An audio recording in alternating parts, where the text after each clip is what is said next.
In an era of fantastic aircraft, the B-58 Hustler was one of the most visually striking warplanes ever to fly. Its delta wing, giant engines, and remarkable performance gave rise to the myth that pilots could literally tear the wings off the bomber if they flew it too fast.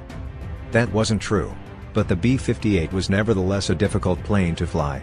Although an engineering marvel, the Hustler suffered from appalling accident rate, high maintenance costs, and an obsolete mission profile. It would remain in service for only a decade, a dead end in strategic bomber development.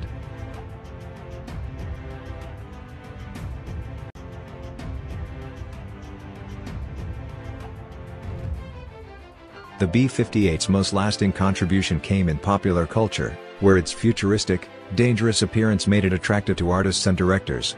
Most famously, a group of B-58s destroyed Moscow in the 1964 film Failsafe.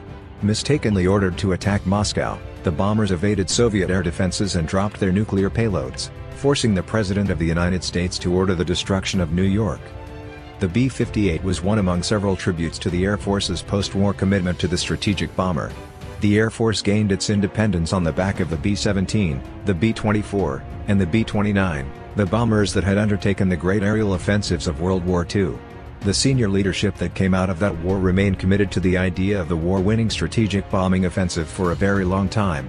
Only the advent of the SAM, the disaster of Vietnam, and the passing of this generation would crack the USAF's commitment to bombers like the B-58.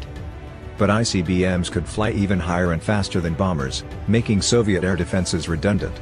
And submarine-launched ballistic missiles could provide a far greater degree of security to the U.S. deterrent than vulnerable bombers on continuous patrol.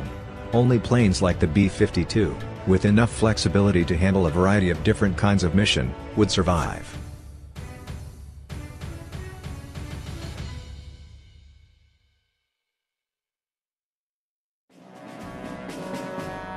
Like many of the early delta wing aircraft, the Hustler was a monster to fly. The plane had eccentric landing, takeoff, stall and spin characteristics, which pilots often struggled to master. The Hustler also had an ambitious set of controls that did not always accord with the experience and capabilities of its pilots. The maintenance demands of the aircraft, which had many specialized systems, were also extremely high. All of this led to a startling accident rate.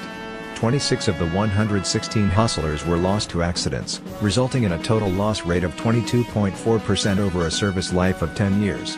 Although many aircraft in the early years of jet aviation suffered high accident rates, the Hustler stood out as one of the worst offenders, especially given the high unit cost. As one commentator wrote, if the USAF had not retired the B-58, the entire fleet would have attrited away to nothing in an alarmingly short period of time. Like the B-36 and the B-47, the B-58 never dropped a bomb in anger. The Hustler never contributed to the Vietnam War, although it continued in its nuclear role while older B-52 dropped conventional ordnance on North Vietnam.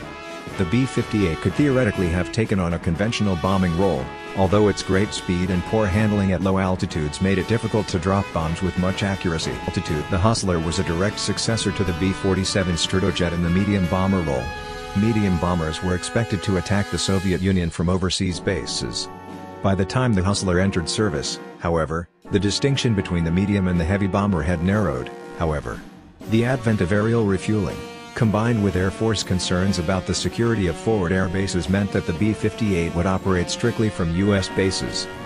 Convair had broken into the bombing game with the B-36 Peacemaker, which played the role of the USAF's long-range strategic bomber for much of the 1950s.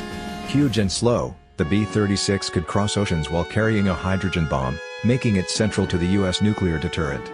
However, the appearance of the MiG-15 and similar Soviet interceptors rendered the B-36 utterly obsolete. The Hustler bore no resemblance to the Peacemaker. Delta-winged with 4 huge engines, the B-58 could break Mach 2 while carrying a combination nuclear weapon/fuel tank slung under its belly. Launched from U.S. bases and supported by a ring of KC-135 tankers, the B-58 would penetrate Soviet airspace at high speed and high altitude, evading Soviet interceptor and delivering its nuclear load to a variety of different targets. The Hustler first flew in 1956, and entered operational service in 1960.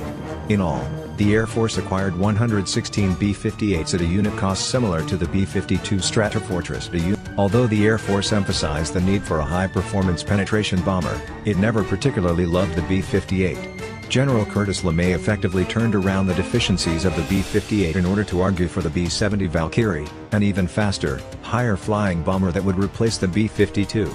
For good or ill, however, the B-70 fell victim to the same forces as the B-58, a Secretary of Defense convinced that high-altitude SAMs and fast, missile-carrying interceptors would render the bomber obsolete. Secretary of Defense Robert McNamara gave the order to retire the fleet in 1965, which the Air Force completed by 1970. The bomber spent just short of a decade in service. A brief scheme to turn the B-58 airframe into a civilian jetliner predictably went nowhere. Its mission shifted back to the B-52, which could conduct low-altitude penetrations into Soviet airspace much more effectively than the Hustler.